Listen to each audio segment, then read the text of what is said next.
Pencekalan terhadap Roy Suryo CS ke luar negeri dalam kasus tudingan ijazah palsu Presiden ke-7 Republik Indonesia berlaku selama 20 hari. Namun Kabid Humas Polda Metro Jaya menuturkan pencekalan terhadap ke-8 tersangka ini akan diperpanjang dari awalnya 20 hari menjadi 6 bulan. Alasannya untuk memudahkan proses penyelidikan yang dilakukan oleh Polda Metro Jaya yang saat ini masih berlangsung.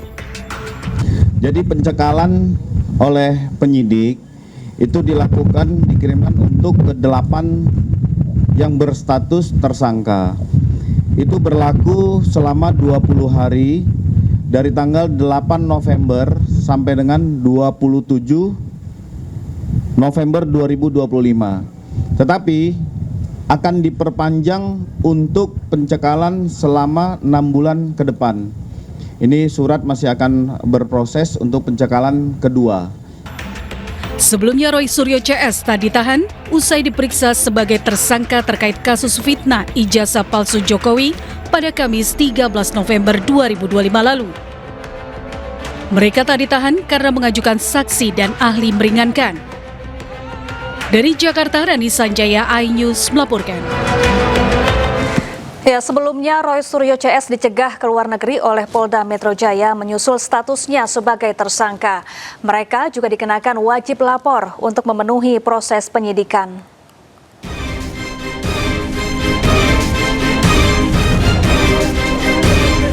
Polda Metro Jaya mencegah seluruh tersangka kasus tudingan ijazah Joko Widodo ke luar negeri.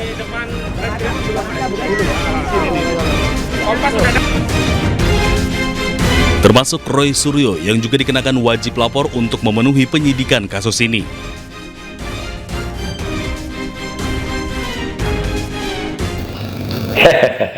Ya, saya sih senyum saja ya menjawab adanya statement bahwa kami itu dicekal, ya gitu. Nggak apa-apa, ya, toh sudah selesai, udah pulang dari Sydney, Australia, dan bahan-bahan semuanya sudah komplit untuk pembuatan yang black paper itu. Semuanya sudah komplit, nggak perlu lagi, ya gitu. Kalau ke Singapura nggak usah lah. Singapura kampus abal-abal kayak gitu kok. Hanya kampus ke-46 dari 55 di Singapura, dan itu kampus swasta. Tak hanya diam, Roy Suryo CS bersama kuasa hukumnya melawan dengan mendesak Polda Metro Jaya melakukan gelar perkara khusus yang belum ditindaklanjuti. Roy Suryo CS datang ke Polda Metro Jaya sekaligus mengajukan surat permohonan pemeriksaan saksi dan ahli yang diklaim bisa membuat proses penyidikan seimbang. Kami sudah mengirim gelar perkara khusus di bagian Wasidik di Polda Metro Jaya 21 Juli yang lalu. Namun sampai hari ini tidak pernah ditindaklanjuti, dan kemarin dari penyidik kami disonding untuk menindaklanjuti, dan hari ini kami juga akan kembali mengirimkan permohonan gelar perkara khusus yang hari ini kami serahkan kembali ke Biro Wasidik. Jadi kami lihat ahli-ahli yang mereka lakukan itu satu, ya, tidak pernah berkualifikasi seperti itu, hanya bisa membaca undang-undang, bukan pembuat undang-undang, jadi nggak bisa dong menafsirkan undang-undang. Saya kebetulan yang membuat juga, tapi karena saya dalam hal ini yang diajukan statusnya menjadi tersangka, maka saya nggak bisa. Tapi yang di atas saya inilah orang yang bersama-sama saya dulu. Sebelumnya, Polda Metro Jaya telah menetapkan 8 tersangka dalam kasus tudingan ijazah palsu Joko Widodo. Mereka dibagi dalam 2 klaster dan dijerat dengan pasal UU ITE. Tim Liputan iNews melaporkan. Pemirsa, penyelundupan pakaian bekas impor ilegal berhasil digagalkan polisi. Total sebanyak 439 koli atau setara 4 miliar rupiah bolpres diamankan petugas.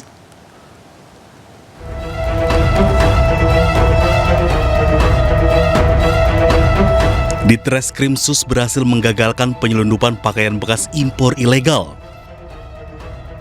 Polda Metro Jaya mengungkap sejumlah 439 koli pakaian bekas impor yang diduga dari Korea Selatan, Cina, dan Jepang. Barang penyelundupan senilai 4,2 miliar rupiah ini diamankan di 2 tempat yang berbeda di wilayah, yaitu penangkapan pada 11 November di Durensawit, Jakarta Timur, dan 16 November di wilayah Cikampek, Tambun, Bekasi, Jawa Barat. Barang bukti yang berhasil kita amankan dari kedua penangkapan ini adalah 439 bal pakaian bekas, 3 truk Ford diesel double, kemudian 2 truk Fuso, 3 pick up, dan 1 buah HP merek Samsung S25 milik saudara IR. Dan semuanya ini sudah berada di Polda Metro Jaya. Persangkaan pasal yang kami terapkan terhadap yang kita duga pelaku adalah pasal 46, Undang-Undang Perdagangan, pasal 110 dan 111, dan Undang-Undang Perdagangan. Dan tidak menutup kemungkinan kami juga akan menjerat dengan pasal TPPU. Modusnya dari para pelaku adalah memasukkan barang impor untuk didistribusikan di daerah DKI dan sekitarnya. Pemirsa, viral di media sosial, warga Pamijahan Bogor mengamuk dengan menu makan bergizi gratis. Warga tersebut menganggap menu MBG basi dan tak layak konsumsi oleh anak-anak. Jika benar warga aing, ya warga aing diberi kanan ku sehari teh kan lain gratis ya, senang pangmulikan pemerintah sehingga benar siapa baroga dapur. Telayak ya telayak. Inilah video viral seorang warga yang memprotes menu makan bergizi gratis di SDN Cimayang 4, Kecamatan Pamijahan, Kabupaten Bogor, Jawa Barat. Pria ini marah-marah dan menilai menu tersebut tidak layak dikonsumsi anak-anak. Terlihat menu makan bergizi gratis ini terdiri dari nasi, sayur toge, kacang merah, ikan filet, serta buah anggur. Penerima manfaat, ya penerima manfaat bantuan, orang tuanya manggil ke saya, bilang layak apa enggak nih menurut Pak RT. Kata saya jangan bilang ke saya, yang menerimanya. Menurut di situ layak apa enggak? Kalau menurut saya enggak layak ini. Terkaitnya sayurannya udah, makanannya udah pada basi, katanya jadi gini-gini. Sementara pihak dapur MBG Pamijahan menyebut telah membuat menu sesuai dengan standar dapur MBG dan ahli gizi. Pihak sekolah tidak ada mengeluhkan makanan itu basi. Menurut ahli gizi yang bertugas di SPPG tersebut sudah memenuhi gizi, Pak. Itu bisa dicek lah kadar-kadar gizi kacang itu berapa, terus kalori dari ikan itu gizinya apa aja bisa dicek di itu semua. Buntut video viral ini, kedua belah pihak pun telah dimediasi. Sementara pihak dapur MBG Pamijahan berjanji akan memperbaiki layanan bagi 3.100 penerima manfaat di wilayahnya. Dari Bogor, Jawa Barat, Wildan Hidayat, iNews melaporkan. Sementara itu, Badan Gizi Nasional optimis mampu mengejar target pemerintah menjangkau 82,9 juta penerima manfaat dalam program makan bergizi gratis. Saat ini, BGN tengah mengejar pembangunan SPPG atau Dapur MBG dengan menggandeng sejumlah mitra.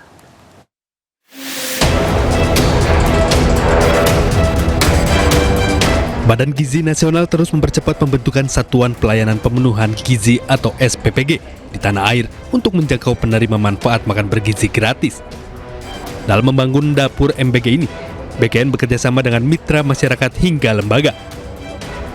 Kepala BGN Dadan Hindayana menyebut hingga saat ini program makan bergizi gratis sudah menjangkau 44,8 juta siswa di tanah air dengan total 15.460 SPPG. Sementara Presiden Prabowo Subianto sendiri menargetkan 82,9 juta penerima manfaat program MBG hingga akhir tahun. Ini salah satu kunci kenapa sampai hari ini sudah ada 15.460 satuan pelayanan pemenuhan gizi di seluruh Indonesia sudah melayani 44,8 juta, dan itu semuanya 100% sumbangsih dari para mitra, institusi, lembaga, kelompok masyarakat, dan lain-lain, sehingga program ini bisa berjalan dengan cepat. Dengan menggandeng sejumlah pihak termasuk TNI dan juga BUMN, Kepala BGN pun optimis target 82,9 juta penerima manfaat MBG bisa tercapai pada akhir tahun. Dari Jakarta, Ade Firmansyah, iNews melaporkan. Kita ke informasi lain, pemirsa. KPK menyebut kasus dugaan korupsi dalam pengadaan Google Cloud yang menyeret mantan Mendikbudristek Nadiem Makarim sudah masuk ke tahap penyidikan. Nadiem berpotensi akan ditetapkan sebagai tersangka oleh penyidik. Berdasarkan keterangan PLT Deputi Penindakan dan Eksekusi KPK Asep Guntur Rahayu menyebut status Nadiem bakal sama seperti kasus dugaan korupsi pengadaan laptop Chromebook yang ditangani Kejaksaan Agung.